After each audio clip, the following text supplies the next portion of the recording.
Buenos días. Iniciamos la segunda sesión de ponencias. Nos acompañan los profesores Francisco Tobar, de la Universidad de Lleida, Gustavo Contreras Bazán, de la Universidad Nacional de La Rioja, y José Carlos Rovira, de la Universidad de Alicante. En primer lugar, intervendrá Francisco Tobar, que abordará el tema Daniel Moyano, bajo la palabra. Sí, que no funciona, no siempre. Bien, en primer lugar quiero dar las gracias naturalmente a Virginia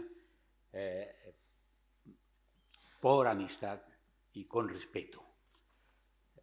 Y digo esto simplemente porque ella misma acaba de darme el pie en ese sentido. Y es, por amistad estoy aquí porque soy un impostor. Y por respeto precisamente hice algo que mis hijos siempre me reprochan, y es que soy un exagerado. Un exagerado porque como tenía que hablar de Moyano, y yo Moyano lo conocía a través de una referencia de Roa, porque yo he trabajado a Roa, de esa referencia, y a través naturalmente de algunos artículos, algunos textos más, y haber leído precisamente por esa primera referencia alguna de sus obras. Como no había leído nada más que algunas de sus obras y soy un exagerado, pues lo que hice fue, Virginia lo ha dicho antes, coger y buscar las obras. Estoy hablando de antes del verano, que fue cuando me dijo que más o menos. Y en el verano, como estoy jubilado y tenía que hacer eso, pues me he leído las obras, que me faltaban menos 4 que no las he localizado, por lo tanto no he leído todo Moyano. Y dicho esto, sí que voy a empezar con unas palabras precisamente de Moyano. Dice: recuerdo que cuando presenté mi libro La lombriz, un profesor porteño me preguntó qué aporte había hecho el interior a la literatura nacional. La literatura nacional, le contesté. Lo que había hecho precisamente era la literatura nacional. En el sentido de, naturalmente, es una respuesta. Y ahora viene una pequeña introducción y después vienen las palabras, que es de lo que se trata. Daniel Moyano vuelve a publicar en 1964 unos cuantos de sus relatos en La lombriz. Había publicado, naturalmente, antes otros relatos en otros libros. Para ese mismo libro escribe Augusto Roa Bastos una presentación, El realismo profundo en los cuentos de Daniel Moyano. El trabajo de Roa viene a confirmar los méritos literarios del argentino ya desvelados en artistas de variedades. Con La lombriz, su autor debería ser ya considerado uno de, y dice Roa, los valores más representativos de las últimas generaciones de la narrativa del interior. Los que, como Di Benedetto, Ardiles, Grais, y hace una lista naturalmente larga, dice, han venido intentando una renovación de las formas y estructuras tradicionales y un reajuste de los módulos expresivos en el cuadro de conjunto de nuestra literatura de imaginación en América. Por itinerarios distintos, técnicos, estéticos y aún ideológicos, esos cuantos narradores, aunque todavía jóvenes y lejos de formar escuelas o grupos, han coincidido, y vuelve a decir Roa, en la preocupación común de superar las limitaciones del regionalismo en sus formas más epidérmicas y tópicas.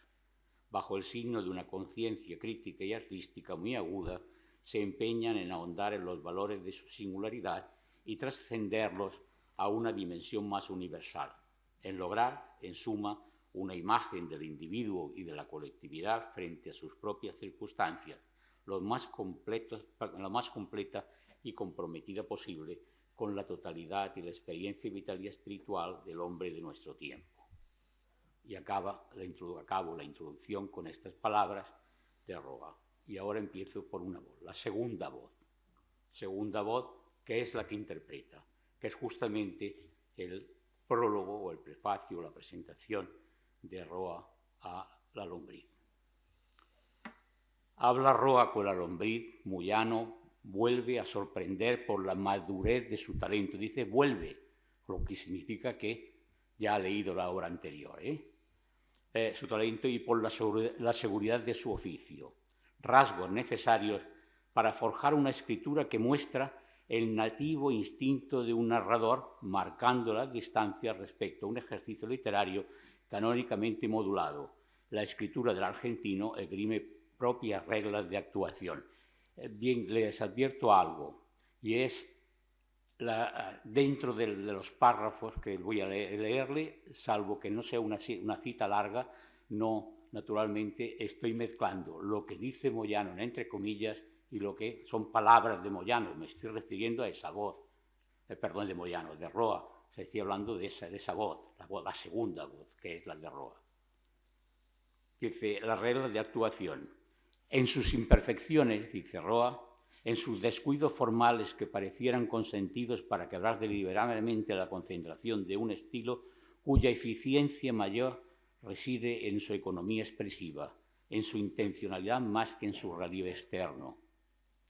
Esa intuición y sus particulares formas de contar se alejan de viejos artificios realistas, logrando mantener la frescura, la espontaneidad coloquial indispensables al género de cuento cuya genealogía oral determina una exigencia específica. No renuncia Moyano a sus valiosos antecedentes literarios, cuestiona los reflejos inoportunos de un magisterio que sigue lastrando el paisaje literario de los americanos. Prefiere hilar su escritura desde una realidad hurgada en las propias entrañas. Vuelve a decir Roa, como Quiroga, como los grandes cuentistas de todos los tiempos, él procede por excavación y no por acumulación, por la creación de atmósferas, de un cierto clima mental y espiritual, más que por el abigarrado tratamiento de la anécdota. Este es también el mejor indicio de su realismo que trabaja en profundidad. No se trata de mostrar imágenes duplicadas, módica operación que se resuelve siempre en falsificación. Importa descubrir bajo palabra su opacidad y ambigüedad, interpretando el núcleo significativo de las formas. Lejos de moralismos inoperantes, Daniel Moyano es, y vuelve a decir Roa, un narrador que da vueltas en torno a su obsesión humana y se mide con la presencia inhumana del mundo, arrancando a estos dos enigmas primordiales las partículas de verdad que nos ofrecen son cuentos y que al estallar en su núcleo intransferible por liberación de su energía significativa prenden en el lector la evidencia de su propia verdad, de sus propias verdades. En última instancia, si Moyano decanta en su escritura lecciones bien aprendidas en Quiroga, reconoce también las huellas de Kafka por trascender lo anecdótico en busca de una significación alegórica o simbólica.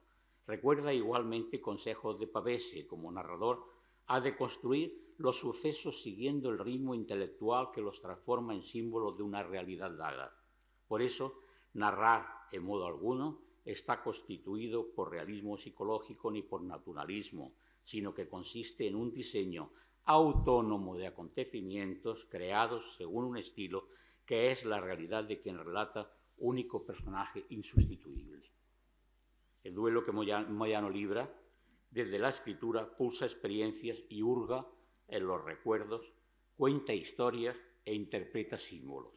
El argentino juega sus cartas y sale ganando. Sus posibles influencias, sin agotarlas en Quiroga, César Pavese o Kafka, lo han nutrido, espérense porque no tengo dedos, lo han nutrido y solo en los puntos afines de su idiosincrasia personal con la de sus modelos, sin afectar a lo que podría ser la originalidad de una intuición y las posibilidades de desarrollo de su propia concepción artística. La escritura de Moyano remite así a vivencias personales y articula con ellas una primera constelación de mitos que trasciende lo simplemente anecdótico. El paraíso, dice Roa, de la infancia, la claustrofobia del hombre en un universo cerrado, la inmolación de la víctima inocente, de la promesa de salvación simbolizada en el Padre, los falsos redentores, el sentido de la culpa y la expiación según la teología cristiana, etc. Sin embargo, el autor no busca rescatarlo ni complejizarlos con retorcimientos inútiles. Daniel Moyano se aleja de lastres analógicos y trampas metafóricas, no teme la quiebra de un testimonio realista con detalles autobiográficos. Despliega ficciones, mundos verosímiles con tintes obsesivos. Ahí desembocan los sentimientos del hombre, víctima y rehén propiciatorios del mundo que por suerte o desgracia le ha tocado vivir. También convergen ahí las viejas y nuevas figuras míticas, pero en su relato Daniel Moyano nunca alza la voz ni apela a los recursos efectistas. Sigue con la historia en tonos aparentemente blandos y sentimentales, aumentando la tensión. Me salto una cita para no agobiarles. Desde los relatos que su autor publica en La Lombriz,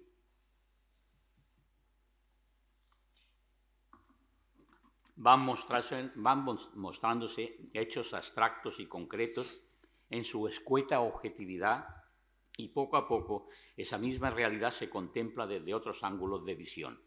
Una y otra perspectiva tienden a desarrollar un sordo contrapunto sosteniéndose e impregnándose hasta engendrar una tercera dimensión hecha a la vez de presentimiento y de memoria.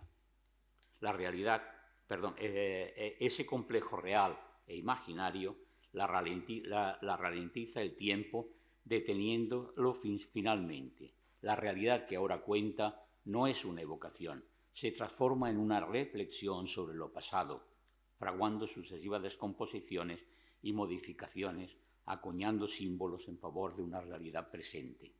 El método de representación alegórica, dice Roa, del autor, sin embargo, es tan sobrio como su estilo. El símbolo nunca se impone escenográficamente, procede por radiación.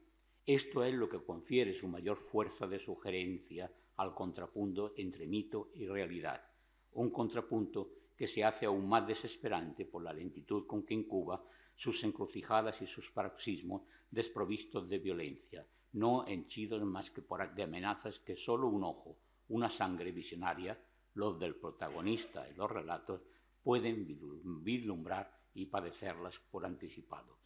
Daniel Moyano, en su tarea como narrador, denuncia engaños. Cuidado con la fácil demagogia de exigir una literatura accesible a todo el mundo. Eso es juego de trileros. Voz propia y glosas. Aquí sí que aparece la voz de Moyano ya directamente. Afirma Noé Gittrich en el 65 que Argentina posee dos caras, una dominante, con raíces porteñas, otra discreta que habla desde su interior. Ese doble rostro muestra sus reflejos literarios. Buenos Aires dicta normas y avala criterios. Desde los márgenes habla solo el folclore. Quien trata de saltarse las reglas del juego atreviéndose a escribir fuera de los límites establecidos merece la consideración al menos de loquito, eso dice Gittrich. Continúa diciendo que Moyano, en su obra, no esconde cierta herencia de Quiroga por su falta de piedad. Sin embargo, es más positivo y menos derrotista que Quiroga. Roa Bastos toma la palabra, estoy hablando ahora en ese sentido, Roa Bastos vuelve a tomar la palabra. Esto es una mesa redonda en Buenos Aires, organizada por la Universidad de Buenos Aires en la Facultad de Filosofía y Letras. Roa Bastos toma la palabra y dice, logra superar salta los aciertos de Moyano, dice, logra superar naturalmente los medios expresivos y desgastados por nuestra literatura tradicional. Una palabra, está defendiendo, Roa está defendiendo precisamente la literatura, la escritura de en el año 65. Recuerden que, si no me equivoco mal, La Lombriz se publica en el 64, pero, por tanto en esta fecha ya ha escrito el prólogo del cual he mencionado anteriormente para La Lombriz. En esa mesa redonda, Moyano toma la palabra y aclara hechos y despeja equívocos. Dice Moyano, al principio escribía poesía y nunca había leído un cuento. Los personajes conocidos en la vida real, son los que siempre me han metido en el asunto, la percepción de los personajes y no las formas. El riojano de adopción, cuando utilizo la palabra riojana de adopción, uno no es la tierra quien adopta a alguien, es alguien quien adopta a la tierra. O sea, desde mi punto de vista, es cada uno el que adopta algo, no es la tierra no adopta nada, pasa por ahí y se acabó, le importa un comino, en definitivo, a la tierra. El riojano de adopción, al escribir, no se plantea debates sobre la provincia o de Buenos Aires, más le importan los amigos cercanos y aún desconocidos. Desea expresarse. La comunicación, dice él, depende de una realidad que yo no controlo. No me expreso. Si me comunico o no, no es culpa mía. Su mayor preocupación es la sinceridad. Que La Rioja no es ya un pequeño espacio, recién lo sabe Moyano, desde una luz muy lejana. Dice él, advierto que sus posibles apuntes para un trabajo de creación son prácticamente inagotables, y eso tiene su explicación, aunque ella sea difícil y confusa. La Rioja no es un lugar como algunos otros, no es una superficie tersa, transitada de puntillas por personajes que se representan a sí mismos. Yo la veo desnuda, toda huesos y vísceras, invitándome a penetrarla, sufrirla, lo que significa decir la verdad de sus gentes. Los reflejos de provincia son la imagen misma de Latinoamérica. También allí, en zonas del interior argentino, se puede escribir porque he destruido absurdos prejuicios de los que quizás tengo la culpa, pero que estaban en mí y ya no están más. Lejos de conformismos e imposiciones, Moyano habla desde los márgenes y acuña una realidad propia sin trampas ni cartón. Dicen los críticos, dice Moyano, que nosotros superamos el folclore. No, nosotros no hemos superado nada. Somos fieles a una realidad que teníamos ahí. Esto voy a tomarlo después. No éramos ni Europa, continúa Moyano. Esto me llevó a escribir sobre lo que nos rodeaba, pero no en términos del realismo, sino tomarlo como base, tratando de introducir nuestra manera de decir, rechazada desde siempre por los que tenían el poder en Buenos Aires. La escritura del interior, esto lo digo yo, es dueña de una lengua propia y actúa cerca de sus voces. Al escritor de provincias debe importarle cómo suena su habla, escucharla en pura oralidad, entendiendo que la oralidad es saludable. Al riojano le gusta contar sus cuentos para escribirlos después. Ayer creo que comentábamos esto en la cena. Le gusta contar sus cuentos y escribirlos después. Y voy contando, dice él, diversas versiones porque las palabras muchas veces llevan otra versión. Si el cuento ha aguantado ese desgaste oral, puede que valga, y si no, a lo mejor pasa al olvido. La oralidad tiene sus propias leyes que a veces lo encierran, y todo el encanto de algunos cuentos reside precisamente en lo gestual, en la oralidad. Pasarlo a la escritura significa traducirlo o contar otra historia. Esos tanteos le sirven a Moyano para establecer oportunas relaciones. Si la voz importa es porque suena, modula y puede tomar forma en la escritura, verdadero artificio significativo. Algo semejante pasa con el itinerario de la música. Sin cuestionar herencias y aprendizajes, vuelve a existir en la doble cara de Argentina con raíces porteñas, una en clave dominante, la otra folclórica en tono menor.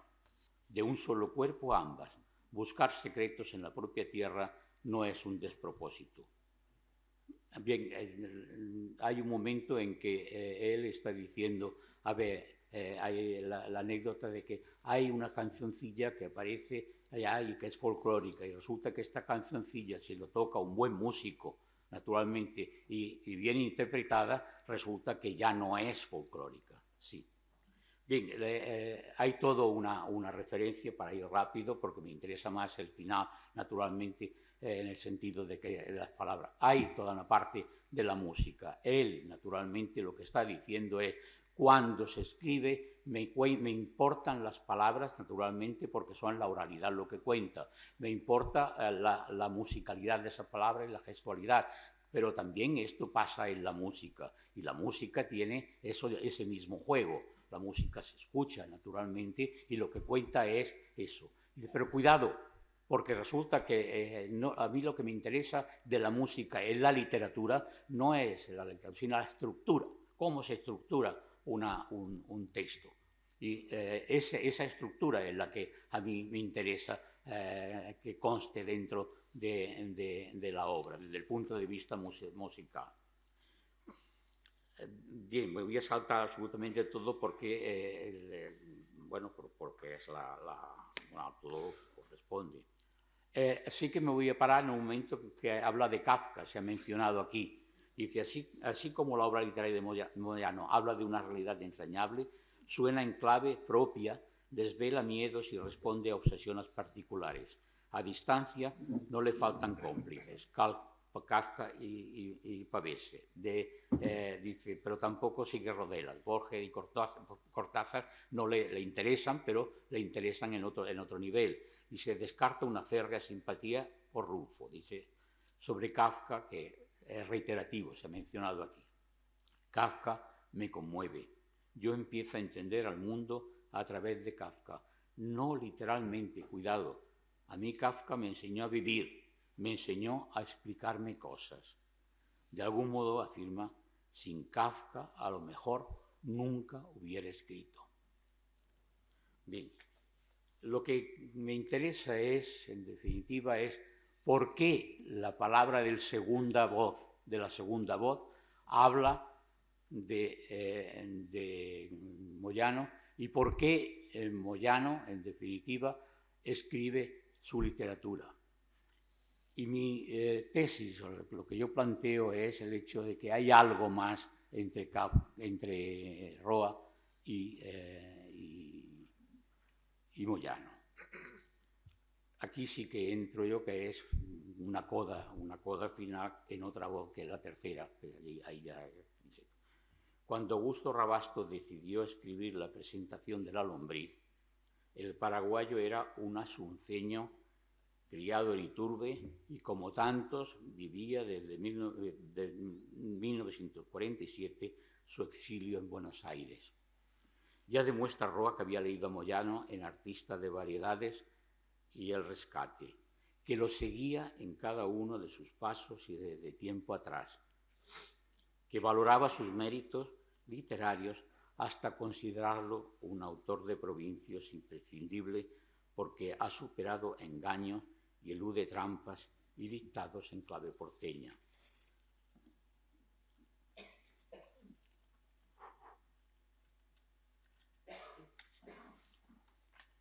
Mucho tienen Roa y Moyano en común. Son rioplatenses del interior. Participaron durante un tiempo en los respectivos entornos culturales y sociales. Antes se ha hablado precisamente del grupo al que había estado más o menos relacionado Moyano. Roa había estado relacionado con un grupo que se llama Bierratí, que se llamaba el Nido de la Alegría en Asunción, que era un dinamizador cultural de la Asunción de la época. Supieron apreciar el valor de la oralidad y el rigor de la escritura.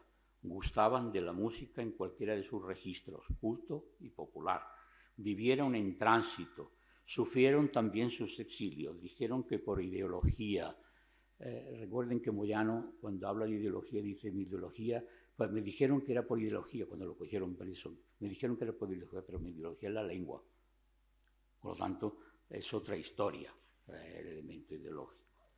Tuvieron que sobrevivir lejos de su tierra. Siempre guardaron memoria de un origen ineludible y mestizo. Paraguayo el uno, el otro argentino, ambos culturalmente latinoamericanos y hasta con perfil europeo.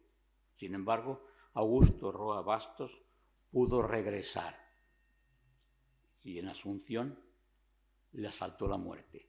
Esto es un episodio que realmente es trágico para mí. A Moyano le pilló fuera. Solo añadir un detalle. Quizá el vínculo entre Roa y Moyano incluye la sombra de un tercero, Gabriel Casaccia, otro paraguayo que habla de sus historias localizadas en Ariguá y alguna fronteriza, en cualquier caso del interior. De todo esto les doy fe bajo palabra.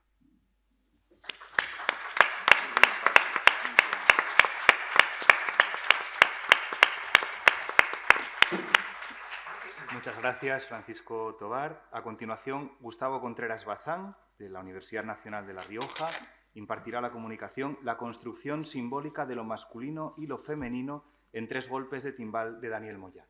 Lo escuchamos. Bueno, buenas tardes. Muchísimas gracias por la invitación, en primer lugar a la universidad, en la figura de la querida Virginia Gilamate, por habernos abierto las puertas de su casa, desde luego al comité organizador, al comité científico, a Victoria Ferrara y a Marisa Pil, que son las 2 directoras por las cuales yo estoy acá en este momento, de un proyecto de investigación que se trabajó en la Universidad Nacional de La Rioja. Y especialmente, bueno, agradezco a una ex alumna que se tomó el trabajo de venir desde Tenerife para acompañarnos, a Patricia Del Ponti, que trabaja en la Universidad de La Laguna. Así que agradezco. Bueno, en este encuentro lo que quiero compartir con ustedes es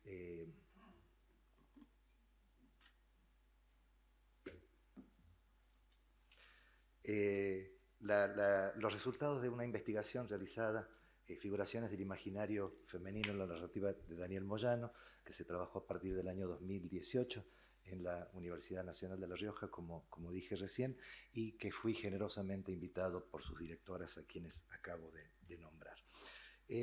Como sabemos, la novela fue escrita entre enero y septiembre del 86 y su primera edición es del año 89.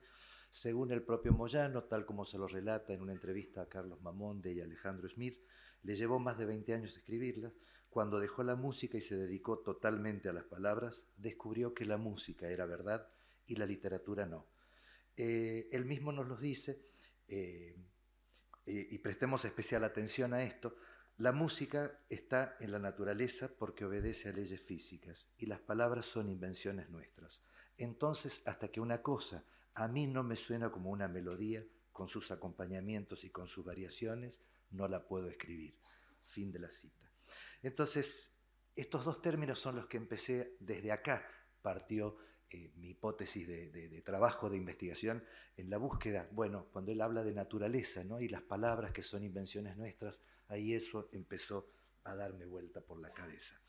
Virginia Gilamate, en su tesis doctoral, señala que palabras y sonidos, cito, en principio son conceptos antiéticos. Mientras estos forman parte de la naturaleza, aquellas son una creación humana y por lo tanto pertenecen a la realidad construida por el hombre. A lo que Moyano le respondió, cito, la música es un hecho de la naturaleza, es un hecho estético que a la vez está en la naturaleza. Las leyes musicales están en la naturaleza y las leyes literarias no. Creo que no pertenecen a este mundo. Muchos estudiosos han abordado la obra sobre 3 golpes de timbal y afirman que por la ubicación temporal de su escritura y por la forma de la construcción de su relato, cierra un ciclo literario en la vida de Daniel Moyano. Él mismo lo declara cuando dice, cito, significa mi liberación, es la última novela latinoamericana que escribo. Le digo adiós con todo el dolor del alma a América Latina como tema literario. Desde lo formal, la novela se estructura en 7 capítulos: Los nacimientos, El cantor, De este lado de Eñe, La mansa, La cordillera, Lumbreras y 3 golpes de timbal.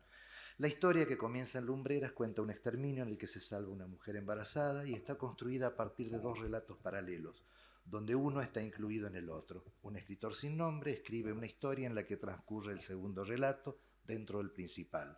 M, el cantor, personaje principal, y está narrada por Fábulo y sus títeres que nos van contando las historias. Fábulo es aquel niño que luego adulto cantor y escritor comienza a componer la canción para recuperar la memoria. Para ello, los habitantes que pertenecen al imaginario pueblo de Minas Altas, donde se refugian los perseguidos, deben protegerlo. Estos personajes deben encontrar y completar las estrofas de la canción del Gallo Blanco, que sonaba en aquel pueblo lejano de Lumbreras, cuya masacre, producto del 7 Mesino, los ayudará a encontrar la verdad sobre sus orígenes. Así, historia y geografía se funden en la novela sin precisar tiempo ni lugar. Los personajes, tal como señala Sara Bonardel, cito, constituyen un alfabeto viviente que el narrador ordena y combina para reproducir la historia dictada por los muñecos de fábula. Y por su parte, Clariay y Del Prato mencionan que en la historia, cito, una ficción se abre a la otra y viceversa. Este juego de relatos, incluido dentro del relato, es otra de las cualidades que le confieren a Tres golpes de timbal la condición de texto infinito. En Tres golpes de timbal, las palabras son las verdaderas protagonistas. Así como aparece el doble juego narrativo, también encontramos dentro de la historia la propia referencia a las palabras. El autor se ampara en el idioma, en los discursos, en la poética, y desde allí se refiere a la música y a todos sus elementos, los sonidos, los instrumentos, los instrumentistas, las melodías y las canciones. Es decir, que palabra y música son las herramientas desde donde nombra el exilio, el poder, la memoria y la identidad.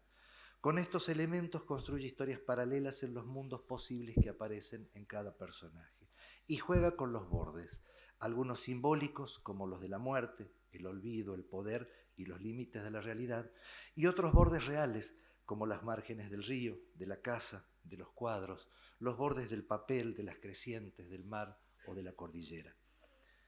En el caso que era el tema de nuestra investigación, las mujeres en Tres golpes de timbal, la presencia femenina como categoría de análisis no representa una marca discursiva y potente que nos permita reconocer en sus personajes una relación directa que los vincule al mundo de lo femenino, propio y real de Moyano, como sucede en otras de sus obras.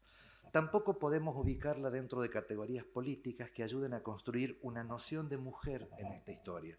Lo que sí podemos vislumbrar es que algunas de las referencias de los personajes femeninos aparecen construcciones simbólicas surgidas a partir de otros elementos, pero que sin generar marcas determinantes.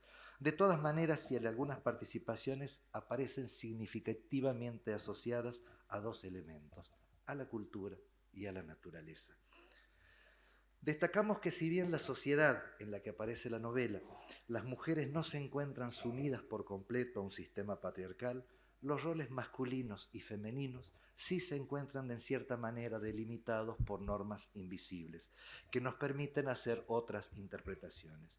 Ambas categorías, más allá de lo biológico, presentan diferencias que favorecen al primero, representando así un poder asimétrico y dominante, porque encontramos un mundo creado por y para los hombres, a quienes se le asignan características de fuerza o autoridad, y lo femenino, por el contrario, se presenta como débil o subordinado. No voy a leer toda la cita, pero que está en la página 85 del texto. Ahí señala el personaje: en las ciudades que visitaba amaba a las mujeres solitarias o abandonadas, a las que servía amorosa y puntualmente. La costumbre de viajar le vino de buscar indicios de sus antepasados que nunca aparecieron. Se distraía del largo ascenso cordillerano en los viajes que iba de ida, pensando en las mujeres que lo esperaban en el otro lado. Se detenía a descansar, encendía un fuego y mientras bebía algo caliente, trataba de ver hacia dónde querían llevarlo sus deseos, para bajar a la cordillera por el rumbo que lo llevase a la mujer elegida. Para abordar este trabajo, me pareció interesante traer a colación y relacionar lo que la autora española Celia Amorós, de larga actividad feminista en este país e impulsora del núcleo de investigadoras que se convirtió en el germen de la formación de muchas pensadoras feministas actuales, plantea en su libro Hacia una crítica de la razón patriarcal. Allí sostiene desde una genealogía femenina filosófica que desde la Ilustración los discursos estuvieron siempre orientados hacia una tradición de pensamiento que no contemplaba una perspectiva igualitaria de género, con la ausencia de mujeres en aquellos discursos filosóficos. Es decir, trató de depurar la tradición filosófica de su sesgo androcéntrico. En este trabajo, entonces, plantea lo femenino, en Hacia una razón patriarcal, plantea lo femenino como una categoría a partir de las nociones de igualdad y de diferencia. Hace un recorrido histórico apoyado en teorías filosóficas y sostiene que el feminismo de la igualdad impone límites, el de la negación de cualquier especificidad distinta al pensamiento dominante, es decir, la aceptación de lo masculino como género universal en el que graciosamente pueden participar las mujeres. La autora manifiesta que en la conceptualización histórica de la mujer, las sociedades tienden a pensar un esquema donde la cultura representa a lo masculino y la naturaleza a lo femenino, como espacios semánticos e ideológicos determinados. Al ser la propia sociedad la que construye y organiza estas divisiones internas, cada grupo está destinado a ocupar un determinado espacio.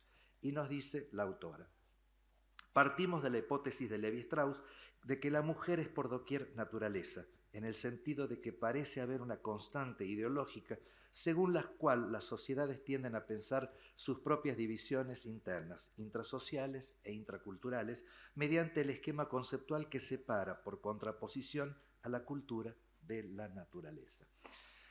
Así, la mujer está predestinada por su condición de naturaleza a la reproducción de la especie, el amamantamiento, la función nutricional, es decir, como un envoltorio ideológico que debe ser controlado, mediado, domesticado o superado según los casos. Es decir, es naturaleza por naturaleza, como mecanismo conceptual discriminatorio a la hora de distribuir los atributos de la especie, es decir, aparece como lo salvaje a ser domesticado. Por el contrario, el hombre, ubicado en el plano de lo cultural, es el que todo lo abarca, la ley, el lenguaje, como partes constitutivas de la cultura, es el que regula la norma. Muchos autores plantean la diferencia en relación con los pares, masculino-femenino, varón-mujer, desde lo biológico, lo antropológico, lo sociológico, como categorías en los constructos culturales. Así, lo público era ocupado por el varón, mientras que para la mujer se reservaba el espacio de lo privado. Retomando nuestro análisis, los personajes moyanescos en la novela se encuentran en espacios hostiles, violentos, que generalmente han sido construidos o son consecuencias del accionar del hombre y terminan en la marginación y se alejan de un mundo natural o en armonía. Las palabras forman parte de la naturaleza humana y de ellas se valen para describir las realidades. Este lugar que estoy señalando, de la manera en la que aparecen las mujeres en la obra, nos permite distinguir de ese mundo construido por lo masculino y en el que la mujer debe resignarse a lo dado, ¿no? Cuando dice: desde adentro se oían los plañidos de V y Ñ, de tanto irse el mulero habían aprendido a despedirse. Por desconocimiento de la palabra adiós llorisqueaban sucedáneos imprecisos. No te vayas, no te vayas. ¿Quién caminará ahora por la casa con esos pasos que tranquilizan? ¿Quién encenderá el fuego y tapará las goteras cuando llueva? ¿Quién cuando haya ruidos nocturnos dirá que es solo el viento? ¿Quién abrirá las puertas por la mañana y dirá que hace un buen día? ¿Quién dirá? Es decir, va preguntando el personaje todos esos elementos o esas acciones que están vinculadas estrictamente a lo masculino. Es decir, el narrador describe, pero al mismo tiempo enumera una serie de interrogantes que surgen por la partida del mulero como figura masculina. Y aparecen las súplicas, las dudas frente a la ausencia, la incertidumbre para dar respuestas, el temor de lo que no podrá hacerse si él no está, y todo pierde su sentido: el fuego, la casa, los zapatos, la ropa, los alimentos, la mesa. De alguna manera se trata de un lamento frente a la imposibilidad de poder resolver tales problemas. Los personajes femeninos, según lo manifestado, aparecen de alguna manera de esta forma. La Céfira, que le dice inicialmente: soy la Céfira, cito, no sé quién soy, ignoro mi nombre, Fábulo antes de enviarme aquí me desmemorió. MB, que es la hija de JZ Calderón y de V, es la que vivía pendiente de los resquicios de puertas y ventanas, taponándolas a fin de que su voz no se filtrase afuera. V, la costurera de grandes pestañas arqueadas a fuerza de tijeras y saliva, es la madre de MB, modista de minas altas, que hacía maravillas de paño solo con una aguja y un dedal. Y Ñ, que es la ayudante de V, es la que toma las medidas. Además, en el juego de metáforas con la que Moyano nos relata la historia, se vale también de descripciones o caracterizaciones humanas como un código que ayuda a entender a los personajes reales y sus equivalentes muñecos. Las representaciones del sietemesino, un hombre que con sus virtudes y defectos humanos adquiere distintas formas animales: insecto, araña, pez, tiburón, reptil. Los atributos humanos de las mulas cuando se convierten en balsa para trasladar el piano, con nombres y características humanas, el uso de terminología náutica y el uso de nuevas palabras. Como sabemos, las palabras, además de nombrar, nos permiten distinguir entre lo simbolizante y lo simbolizado, entre lo tangible y lo intangible, y de esta manera en la obra muchos de los recursos con los que Moyano utiliza podemos ver que cobran otra magnitud. Natalia Arbizu Alonso, en su trabajo sobre oralidad e interdiscursividad en El vuelo del tigre, explica que las palabras de Moyano no solo son portadoras de vida, sino que tienen vida y desdibujan los límites del significado y del significante. Desde esta cita, entonces, y retomando el aporte teórico de Amorós, me permitió agrupar los elementos de alguna manera que aparecen en la obra y que intervienen con los personajes y que podemos agruparlos como parte de la naturaleza o pertenecientes a la cultura, ¿no? Entonces no los voy a leer, solamente citar algunos: el universo y el cielo, que contienen a las estrellas y a la luna, la geografía, la nieve, ¿no? Son los elementos naturales, perdón, los tangibles. La nieve, las formas animales, las aves, la lluvia, la creciente, las flores, la calle río, la casa, las costuras, esa radio que conectaba a los minalteños con las ciudades distantes, la cajita de música, aquella que sonaba en la matanza de Lumbreras, y la balsa salvadora que transporta a los sobrevivientes de un lado al otro. Los elementos culturales, los intangibles que aparecen en la historia y que podríamos asociarlo a lo femenino, a lo masculino, la historia que está contada por alguien que relata lo que le pasó a las víctimas, la identidad, la personal y la colectiva, la memoria, esta canción que se vale para sacarlos del ondulatorio, la canción que será memorizada y transmitida por la narración oral, la lengua como lengua madre, las palabras, las letras, la música, la violencia, la huida hacia el destierro, las utopías. Para cerrar esta brevísima síntesis de mi trabajo, podríamos decir que si consideramos que la supremacía masculina viene dada por lo cultural, desde donde se construye el poder, deberíamos prestar atención al lenguaje desde su función social y ligado también a lo cultural, porque sus signos nos constituyen, nos recrean, nos identifican, y desde ellos podemos nombrar y establecer simbologías. No se trata solamente de categorías o de ahondar en desigualdades. Desde las teorizaciones que pueden realizarse acerca de la supremacía de la naturaleza sobre la cultura o viceversa, de lo que se trata es de reconocer esas normas, a veces invisibles, que delimitan, excluyen, segregan y la mayoría de las veces construyen relatos paralelos, como en esta novela. La mente, utilizando la imaginación como estrategia, demuestra su poder sobre las posibilidades de las cosas, desprendiéndose de lo real para alcanzar el nivel de lo posible, nos dice Esther Cruz Gómez en su trabajo. Y con la imaginación, a la que Moyano nos tiene acostumbrado, valiéndose a veces de su propia historia y con el gran manejo que hace con los recursos de lo literario, nos presenta un mundo donde la ficción se apoya en la realidad, en el paisaje, en ese universo de sonidos que lo forjaron. Pero lo hace escribiendo desde el tiempo en el que le tocó narrar, ubicando a las palabras en su tiempo.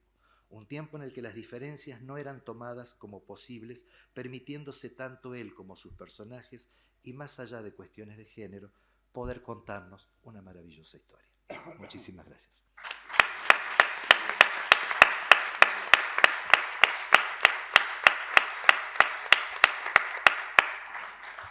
Muchas gracias a Gustavo Contreras.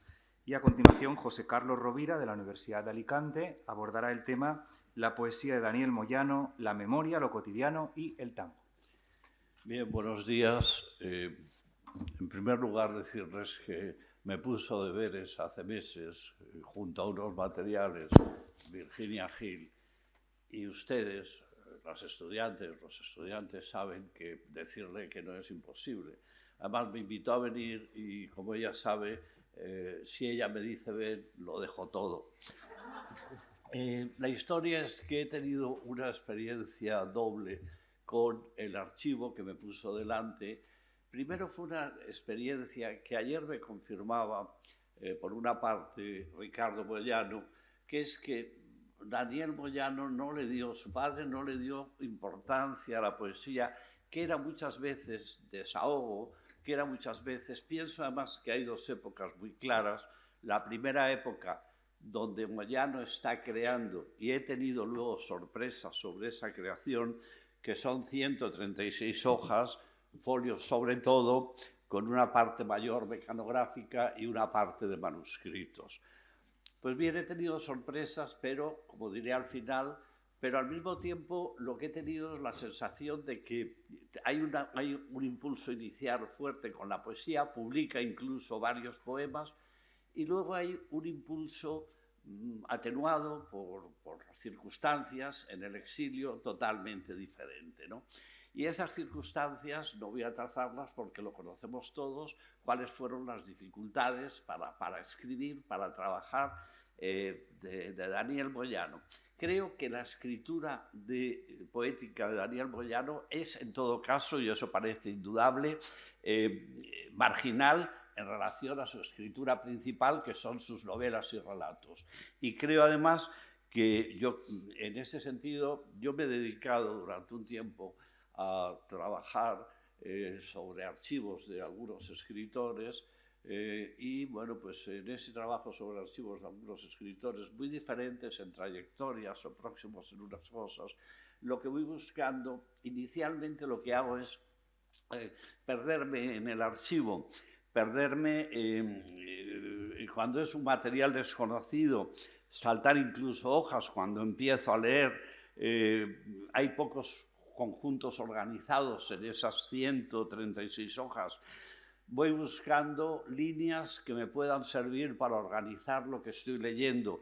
Voy buscando construcción cronológica, que es difícil, porque como cuenta Ricardo en un trabajo que le comentaba ayer, entre tantos trastos que se trajo la familia de Daniel desde la salida de Buenos Aires al exilio, se trajo las dos máquinas mecanográficas, con lo cual nos ha dejado fastidiados a los que hemos utilizado alguna vez el recurso de la máquina mecanográfica para hacer una cronología. Aquí siguió escribiendo con una de las máquinas mecanográficas que utilizaba en Buenos Aires.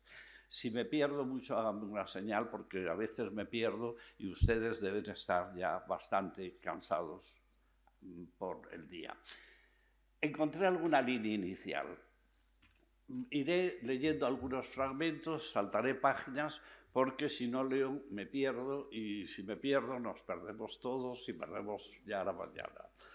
Me detuve en uno de los primeros recorridos textuales, en mi recorrido desorientado, y es un pequeño texto mecanográfico datado el 1 de junio de 1976, en los días en los que navegaba la familia Moyano hacia Barcelona, en la historia del barco Cristóforo Colombo, el libro de navíos, etcétera, como referencia narrativa que es importante para seguir la poesía, o incluso la poesía va a ser importante para seguir algunos elementos de la narrativa.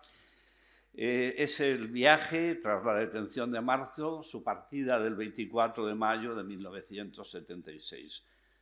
Es duro el camino del exilio. Las cosas que amaste aparecen por todas partes. Te piden que no las abandones. Lo que hasta ayer fue muy pequeño se descubre ahora como la patria verdadera. Las cosas se mueren cuando están solas.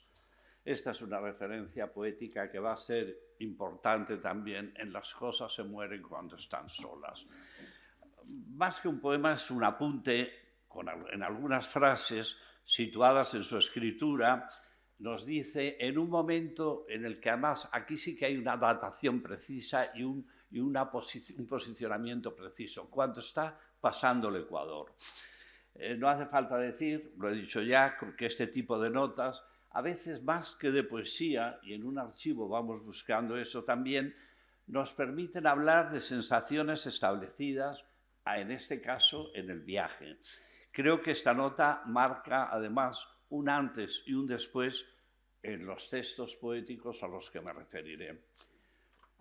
Hay uno próximo, manuscrito, amplio, que sin datos de escritura interrumpido podemos nosotros datar el 8 de agosto de 1976, cuando el barco se acerca a su destino y de madrugada escribe su media oda marítima, cuyo verso, al que él llama verso madre, dice: es medio poeta frente al mar entero.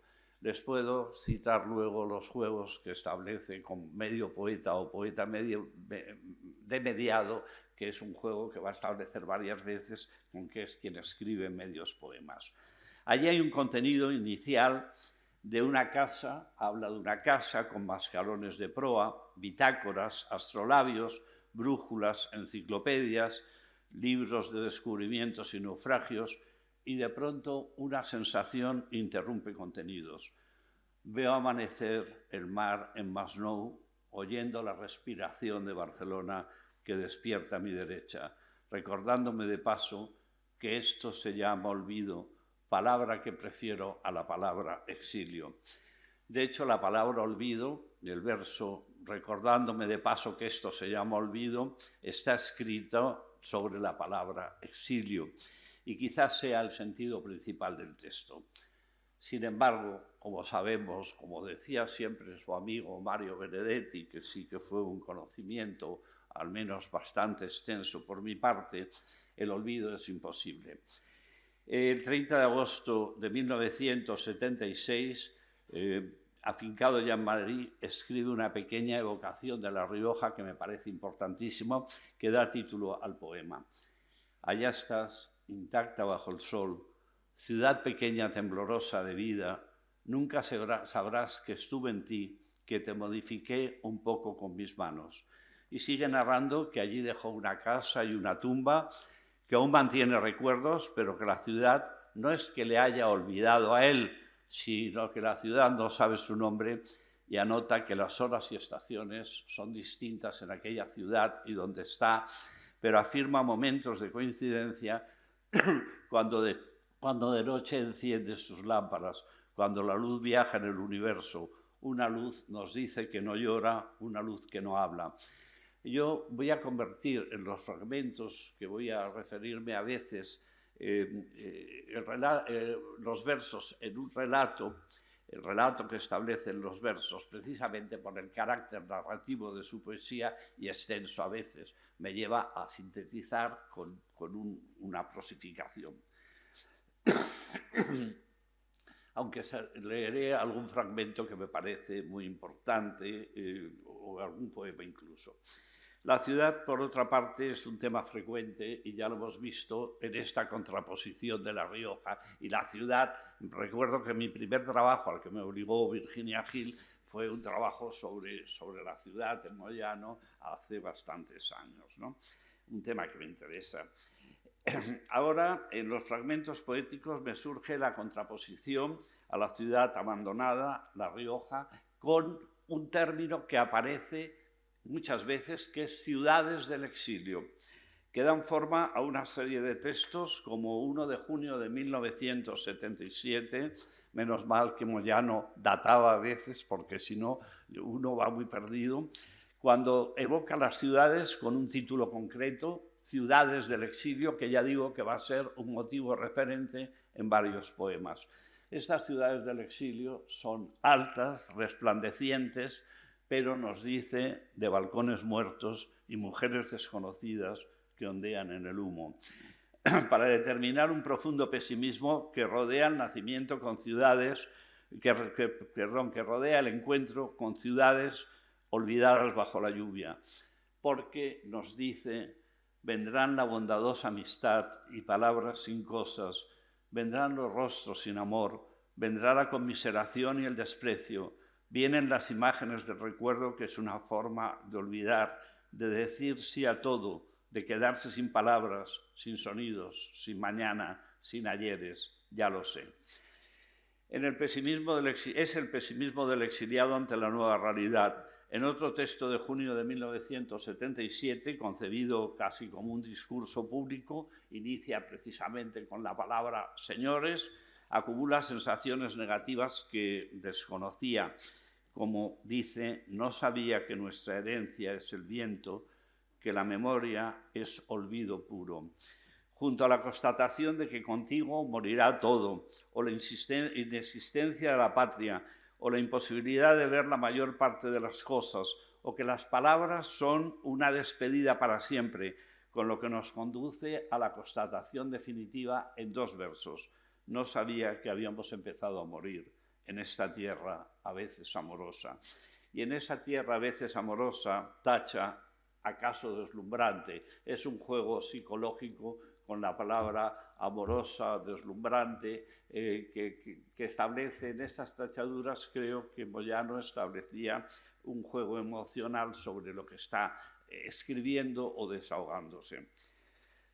Siguen las ciudades del exilio, en un texto datado en Madrid el 17 de noviembre de 1977. Son dos manuscritos sucesivos con dos redacciones del mismo poema, que en el primero abre precisamente con la palabra ciudades del exilio. Las tacha para adentrarnos en una contraposición que abre una copia a bolígrafo en la segunda redacción y dice: el sol que está en mi tierra y se hunde aquí. Ese juego de contraposiciones entre el sol, la luz, mi tierra, etc., y lo que hay aquí es un referente de su poesía. Mientras aquí nos dice: el sol ilumina las ventanas de este rascacielos. Hay como una competencia de espacios en las que el sol ilumina allí, dice, mi casa vacía, la soledad, el grifo que gotea en el patio, mientras aquí las nubes azulan, dice, azulan la naciente noche, para llevarnos de nuevo a una sensación definitiva. En las ciudades del exilio empiezan a encenderse arrítmicas las nubes. Por tanta casa negra del horizonte en fuga, el enorme animal de la vejez pasa sin sonidos. Un texto final de la misma serie hace protagonista a un Ariel que ha llegado a Madrid con su mujer y sus hijos, perseguido, que ha dejado todo en su exilio, que no comprende su exilio, como tampoco entiende el mundo que vive, por lo que al final invita al protagonista, le invita a este Ariel a caminar juntos por ciudades soñadas, ahora que ya estamos viejos para el asombro. Hay un epígrafe que voy a resumir mucho, que se llama, en el principio fue el tango. El epígrafe mío se llama así. Y es porque los primeros textos que aparecen están detrás de una página en blanco que pone tangos. Y creo que es importante por lo que les digo. Por cierto, sobre la música del tango hay un trabajo excepcional que tiene partes publicadas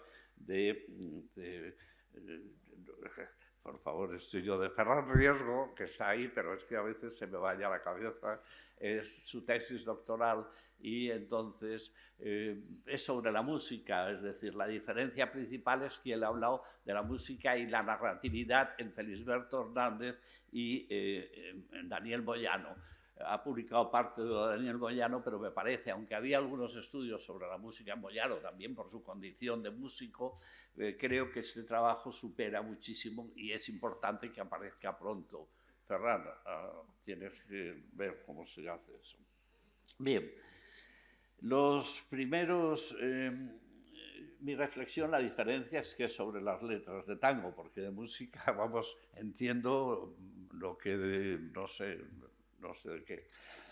Los primeros textos del archivo forman un pequeño conjunto al que antecede una hoja, como ya he dicho, de título tangos. Son textos que al principio están numerados, lo cual facilita mucho las cosas, sin fecha, aunque uno de ellos, con el mismo formato de los demás y bajo el título tango, está datado en diciembre de 1958. Cuando Moyano vivía aún en Córdoba y había escrito sus primeros relatos. Coincide precisamente con el momento de artistas de variedades como relato en el cual ya se posiciona en la literatura Daniel Moyano. Se trata, por lo tanto, de poemas con escritura temprana y tangos como referente argentino ineludible que coinciden en momentos de escritura, como ya he dicho, con los primeros relatos. Sin embargo, no resulta determinante el lenguaje, aunque sí la temática del tango tradicional en estos textos. No voy a hacer la lectura y omito todo lo referente, simplemente quiero decir que está jugando con temáticas del tango, el tema del desamor aparece con frecuencia, pero son textos que me parecen importantes porque están dentro de un proyecto de libro y son coherentes además. Metiendo sobre el lecho y miro, la noche de mi cuarto se ha mezclado a la lluvia. Déjenme buscar otra noche, otras noches gastadas en mi memoria. ¿Y ella por dónde andará? En las calles del sur rondará lentamente y las tapias grises del atardecer le contarán historias sin remordimientos. Bien, hay muchos, insisto que tengo aquí muchas referencias, pero en todo caso el trabajo cuando se publique, se publicará, ¿verdad? Me lo aceptará. Cuando se publique este trabajo tiene todas esas referencias y dos desarrollos más.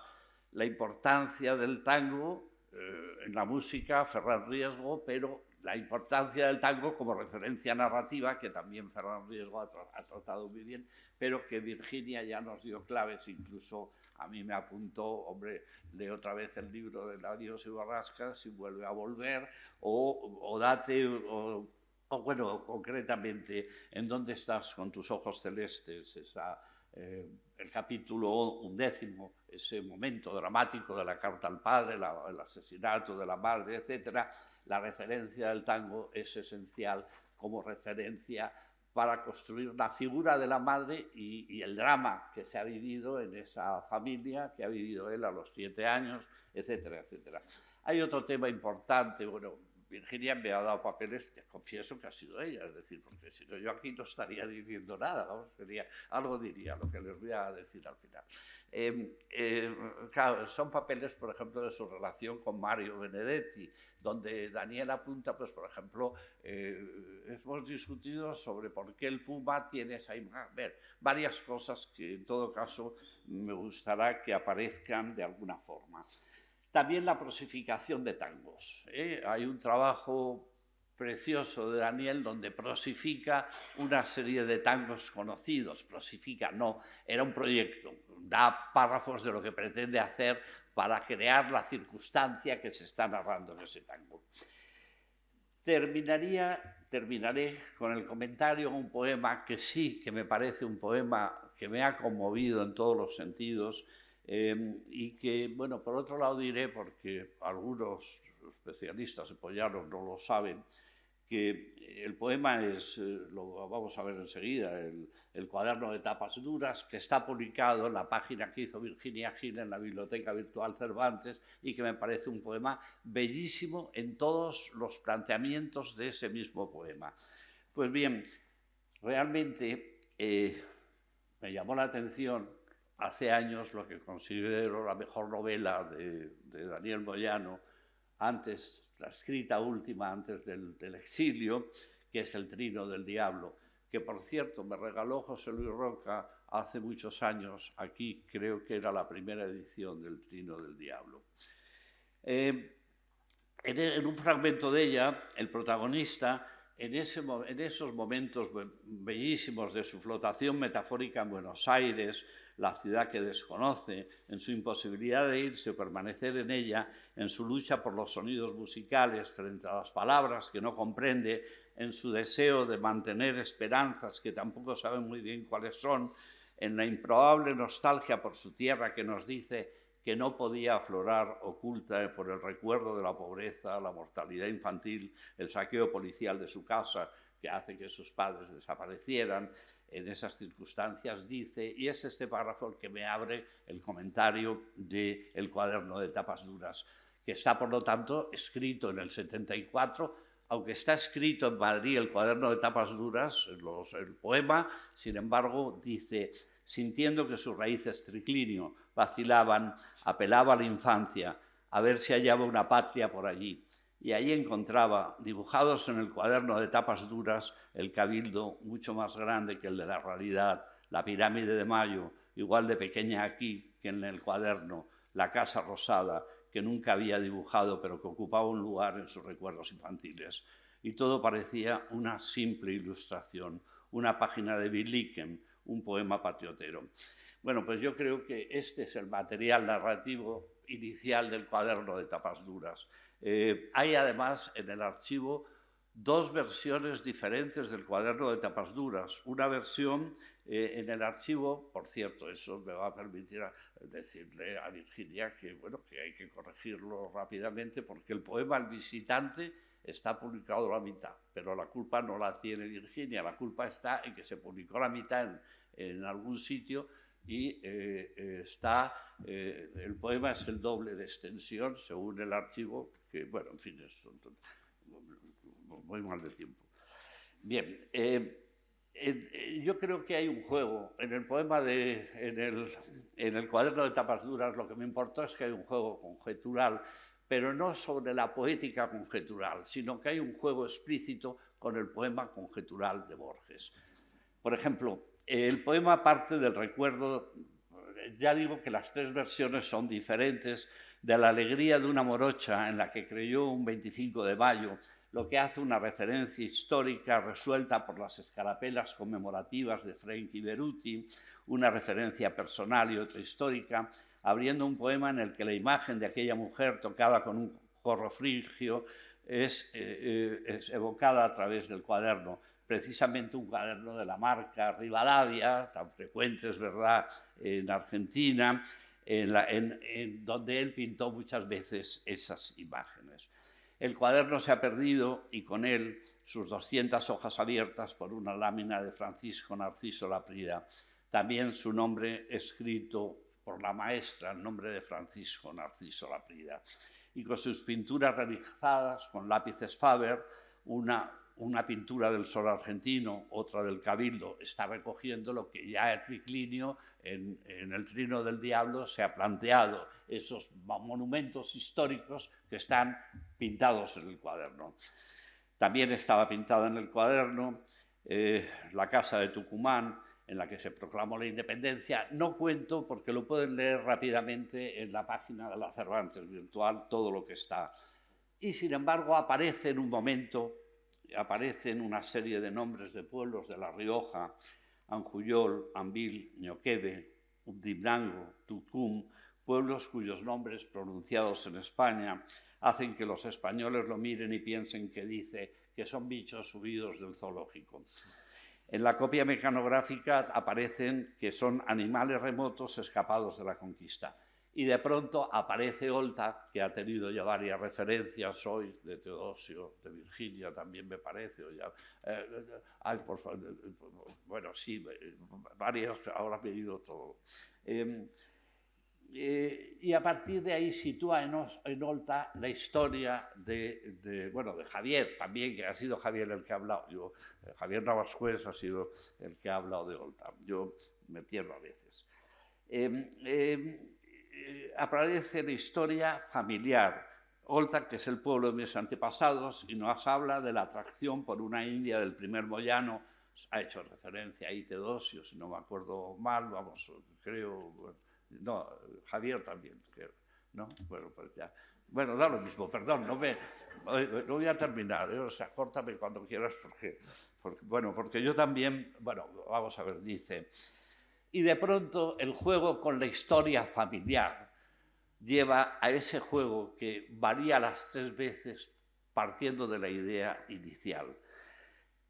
Porque yo también, como Borges, tengo mis mayores, ¿qué diablos? Es el juego con Narciso Laprida, la historia de si era familiar, que no lo era de Borges, pero en fin, el general Laprida va en coche, el poema conjetural, peor, me estaba yendo a otro. Como se puede ver, dice, yo también, como Borges, tengo mis mayores, mis próceres, ¿qué diablos? Uno finalmente no es tan tonto como pudiera creerse en una lectura a primera vista. Tengo una serie de notas de Daniel que juega en el manuscrito, que me mandó también Virginia, donde pierde el cuaderno en un jardín, es un primer manuscrito. En esas notas demuestra su intensidad humana, su humildad absoluta, Daniel, y aquí también está jugando con ese criterio de humildad absoluta. En fin, el cuaderno termina. Si alguien encuentra el cuaderno, nos dice que lo devuelva a su casa, en la calle Corrientes 675 de La Rioja de allá. He recurrido a una... Voy a terminar ya, creo que sí, ¿eh? O sea, que no si eso es el programa.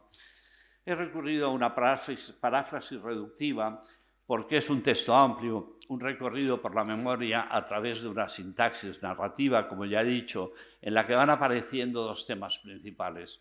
Argentina, con su historia de héroes y libertadores, y el origen de un descendiente de un soldado de la conquista y una india, lo que hace que la pigmentación de su piel la haya traído, la pigmentación de la piel, con él a España, nos dice en la copia mecanográfica. Es un poema en el que la memoria se recorre mediante los dibujos de aquel cuaderno perdido, en el que junto a la historia se construye lo cotidiano, porque la historia no se trascendentaliza como recurso, sino que se convierte en un minúsculo episodio de origen y de juego con su regreso a las tierras que para él fueron el comienzo. Pero no hay en ello lecciones históricas, sino vivencias y juegos personales en los que el humor reconstruye episodios. La referencia lejana al Borges conjetural, al falso descendiente de Francisco Laprida, es una pequeña lección literaria para determinar el sentido de aquel cuaderno y de sus dibujos. Creo que el texto es muy valioso en una escritura en la que la imposibilidad poética, quizás incluso varios fracasos poéticos en sus poemas, estaba anticipado por juegos culturales, que son notas al margen, con las que aparecen en el manuscrito que he referido, notas sobre no tengo visión del mundo, puedo solamente contarlo, llorarlo, bueno, en fin, omito esto. En fin, diré para terminar que el interés de los textos me ha venido principalmente, primero, por los registros personales que construyen, también por el recurso de la memoria que despliegan.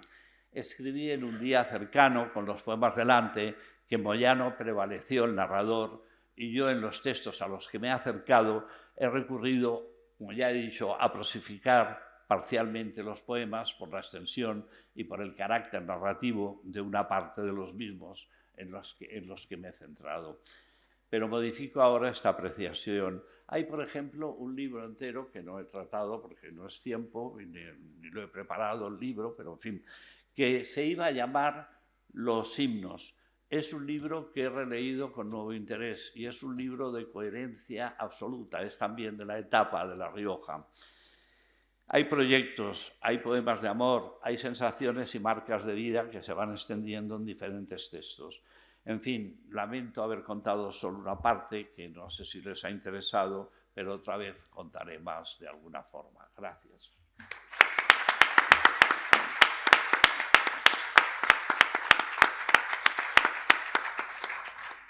Muchas gracias a los tres.